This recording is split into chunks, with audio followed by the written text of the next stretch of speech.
संविधान कुणाचं आहे? भारताची राज्यघटना ही तुमची आहे, माझी आहे, आपली आहे. कुणी निर्माण केली? भारताच्या संविधान रक्षकांनी निर्माण केली. डॉक्टर बाबासाहेब आंबेडकर असतील किंवा त्यांचे सहकारी असतील. देशाला स्वातंत्र्य मिळाल्यानंतर प्रत्येक देशाची राज्यघटना आहे, आपली सुद्धा असली पाहिजे. म्हणून त्याच घटना समितीच्या सर्व टीमने जगाचा दौरा केला. अमेरिका असेल, ऑस्ट्रेलिया असेल, कॅनडा असेल, ज्या ज्या देशाची इंग्लंड सहित राज्यघटना आहे त्याचा अभ्यास केला आणि त्याच्या जोरावर आपल्या देशाची राज्यघटना निर्माण झाली. ज्यावेळेस भारतात इंग्रज होते त्यावेळेस इंग्रजांनी जे कायदे केले होते त्या कायद्यांना सुद्धा त्याच पद्धतीनं जे महत्वाचे आहेत तेच त्याच्यात समाविष्ट करून या जगातील सर्वोच्च असं संविधान डॉक्टर बाबासाहेब आंबेडकर आणि त्यांच्या सहकार्याने निर्माण केलं. बाबासाहेबांनी या देशाला जर संविधान दिलं नसतं तर या देशाची अवस्था काय झाली असती माहित नाही. म्हणून थँक्यू बाबासाहेब, तुम्ही आम्हाला भारतीय राज्यघटना दिली. पण परभणी कुणाची आहे? महाराष्ट्र कुणाचा आहे? मराठवाडा कुणाचा आहे? हा देश कुणाचा आहे? हा तुमचा माझा आहे. महाराष्ट्रासह देशातल्या प्रत्येक भारतीयाला आपल्या देशाचा आणि आपल्या राज्यघटनेचा अभिमान असलाच पाहिजे. कोण नराधम आहेत जे कधी संविधानाचा अवमान करतात, कधी महापुरुषांचा पुतळ्यांचा अवमान करतात, कधी ठरवून जातीवाद निर्माण करण्याचं काम करतात. मित्रांनो, ही लोक आपली नसतात. मानसिक विकृती ही समाजाला लागलेली कीड आहे आणि जी विकृती सतत पेरण्याचं काम करतात ते विकृत मानसिकतेचे लोक असतात. म्हणून फालतू चुकीच्या किंवा घाणेरड्या मानसिकतेच्या लोकांचा विचार न केलेला बरा.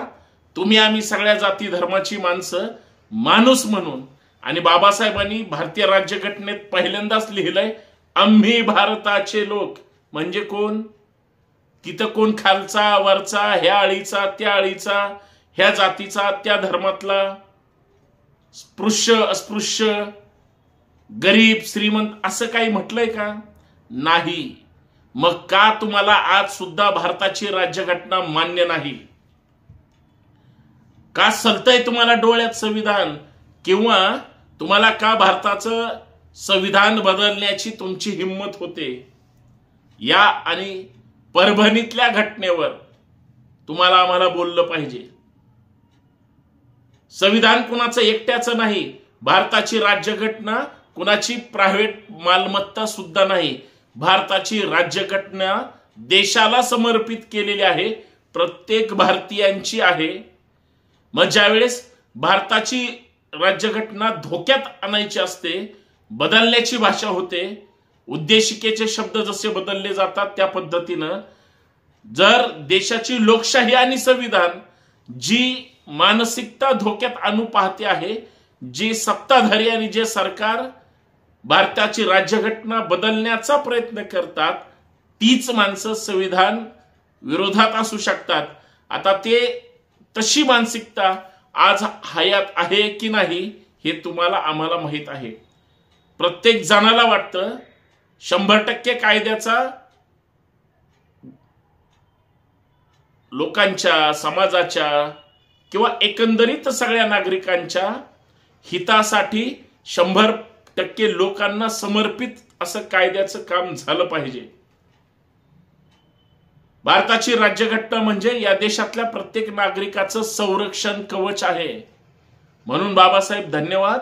तुम्ही नसता तर काय झालं असतं आमचं. पण आज आम्ही कधी जातीच्या कधी धर्माच्या नावावर मोर्चे काढतोय, आंदोलन करतोय. आता तर महापुरुषांचा अवमान करून संविधानाचा अवमान केला जातोय, अपमान केला जातोय. आम्हाला त्या दिवशीही राग आला नव्हता, आम्हाला आजही राग येत नाही, आम्हाला पुढे सुद्धा राग येईल की माहित नाही. पण मी संविधान समर्थक म्हणून सांगतो, कुणी जरी आला, कुणाचा बाप जरी आला तरी देशाची राज्यघटना बदलली जाऊ शकत नाही, पण चुकीच्या पद्धतीने वापरली जाऊ शकते याच्यामध्ये तीळ मात्र ही शंका नाही. कारण काही लोक अवमान करतात, ती त्याच दृष्टिकोनातून त्याचा गैरवापर करण्याचा प्रयत्न करतात.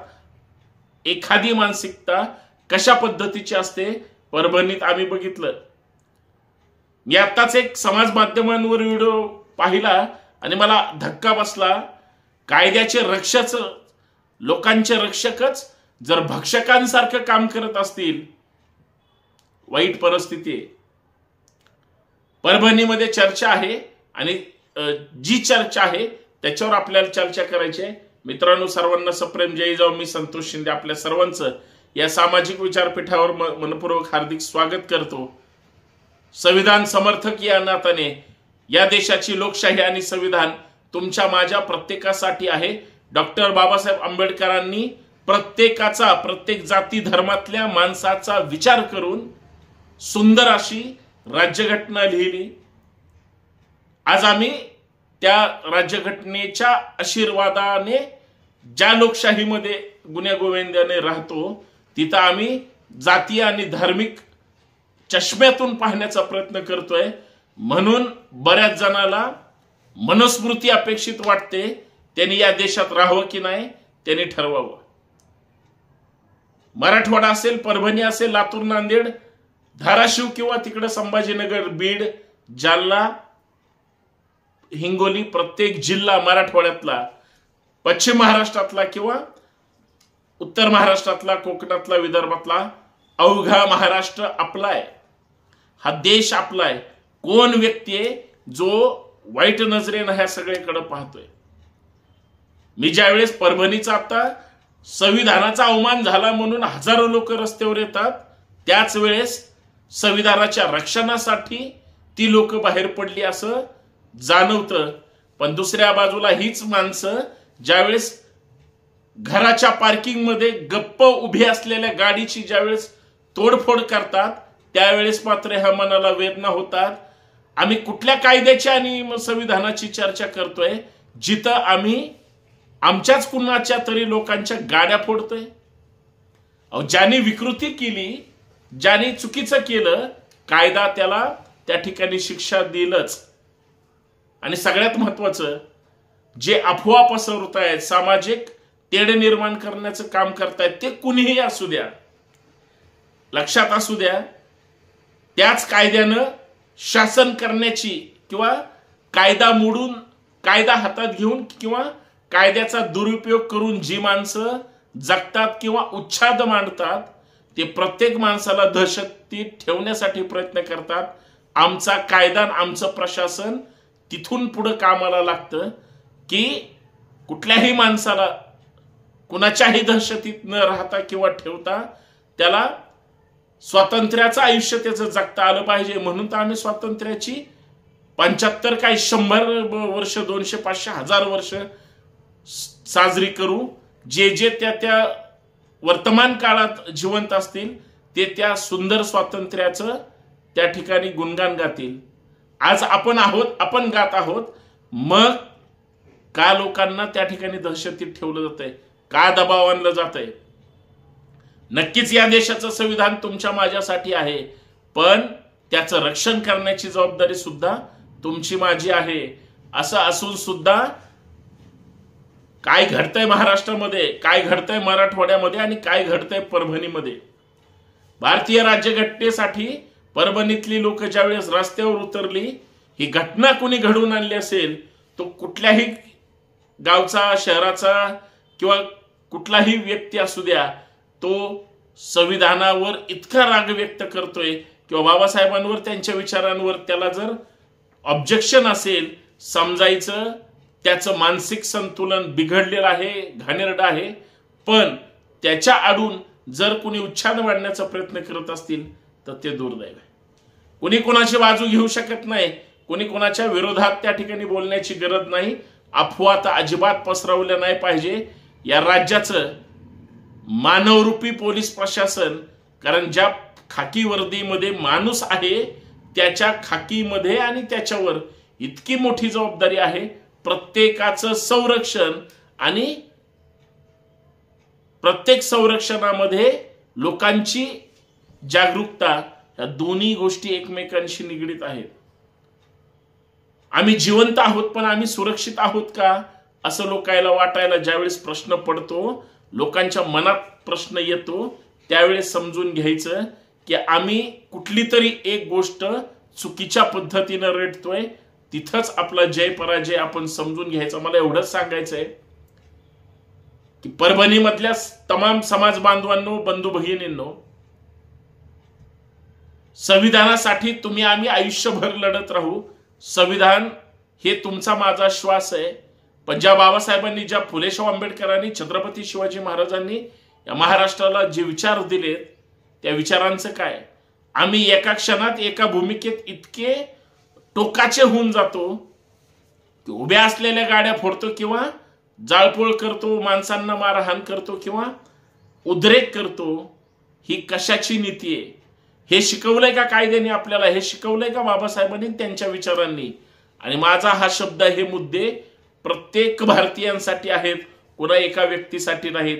जो संविधानाचा अवमान करतो किंवा बाबासाहेबांचा सुद्धा बराच वेळेस आपण पाहिलं, शिवाजी महाराजांचं आपण बराच वेळेस पाहिलं, महात्मा फुलेंना असतील, शाहू महाराजांना वेदोक्त प्रकरणात काय भोगावं लागलं सगळ्यांना सगळं माहिती आहे.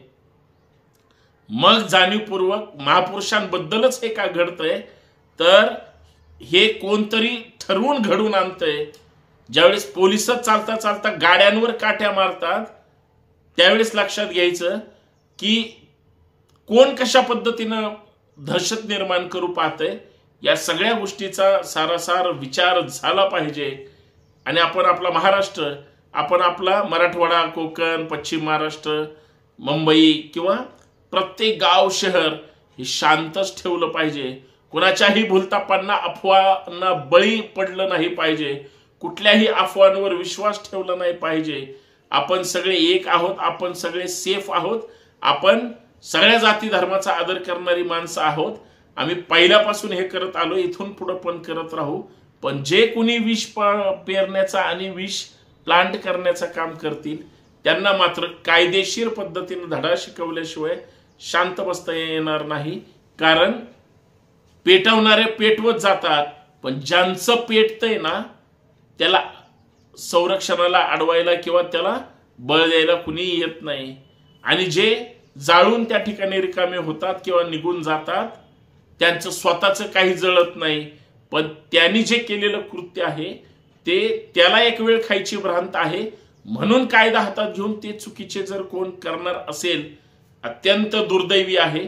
तरी सुद्धा परभणीच काय, वा महाराष्ट्र हा शांतच ठेवायचा आहे. हा पुरोगामी विचारांचा महाराष्ट्र आहे, तो सगळ्यांचा महाराष्ट्र आहे. यासाठी विचार करायचा आहे. चुकीचे पावलं कुणीही उचलू नका. टाळी कधीच एका हाताने वाजत नाही, हे सगळे सांगतात. पण टाळी का वाजवली जाते हे अजून कुणी सांगत नाही. ते सांगण्याची, समजून घेण्याची आणि पुढे जाण्याची ज्यांची तयारी, मानसिकता आणि विचारधारा चांगली असेल, तेच त्या महापुरुषांच्या आणि संविधानिक नीतिमूल्यांच्या प्रत्येक बाबीवर हे प्रेम करतील आणि ते कठोरपणे लागू करण्याचा प्रयत्न करतील. बाबांनो, फक्त एकच गोष्ट महत्वाची आहे.